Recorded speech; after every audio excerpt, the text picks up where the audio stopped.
حضرت ابو ہریرہ رضی اللہ تعالیٰ عنہ فرماتے ہیں کہ ایک دن میں رسول اللہ صلی اللہ علیہ وسلم کے ہمراہ میں باہر نکلا. آپ کا گزر ایک شکستہ حال اور پریشان شخص کے پاس سے ہوا، یعنی بہت ہی تکلیف میں تھا وہ شخص. آپ نے اس سے پوچھا کہ کیا بات ہے، کیوں پریشان ہو؟ اس نے عرض کیا، اے اللہ کے رسول صلی اللہ علیہ وسلم، بیماری ہے، تنگ دستی ہے.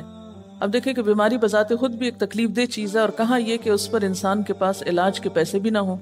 تو آپ صلی اللہ علیہ وسلم نے فرمایا، کیا میں تجھے ایسے کلمات نہ بتاؤں جن کے پڑھنے سے تیری بیماری اور تنگ دستی دور ہو جائے گی؟ تو اس نے عرض کی، علمنی یا رسول اللہ، اے اللہ کے رسول صلی اللہ علیہ وسلم، مجھے ضرور وہ کلمات آپ سکھا دیجئے.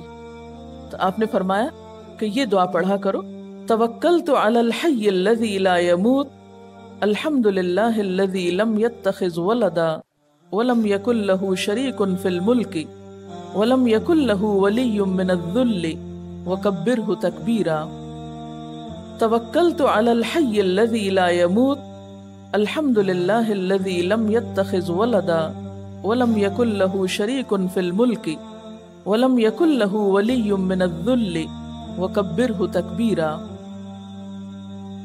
ترجمہ کیا ہے؟ میرا بھروسہ اس ذات پر ہے جو زندہ ہے، اسے کبھی موت نہیں آئے گی.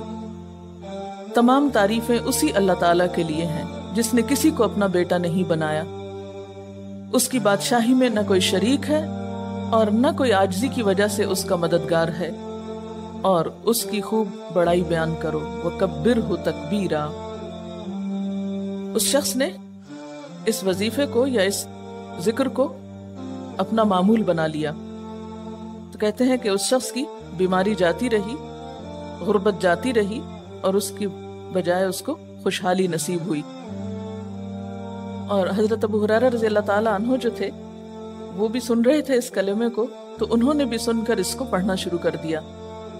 تو جب آپ صلی اللہ علیہ وسلم نے ان سے پوچھا کہ تمہارا حال بہت اچھا ہو رہا ہے، تو کہنے لگے کہ لم ازل اقول الکلمات التی علمتنی، کہ میں مسلسل وہ کلمات پڑھتا ہوں جو آپ نے مجھ کو سکھائے.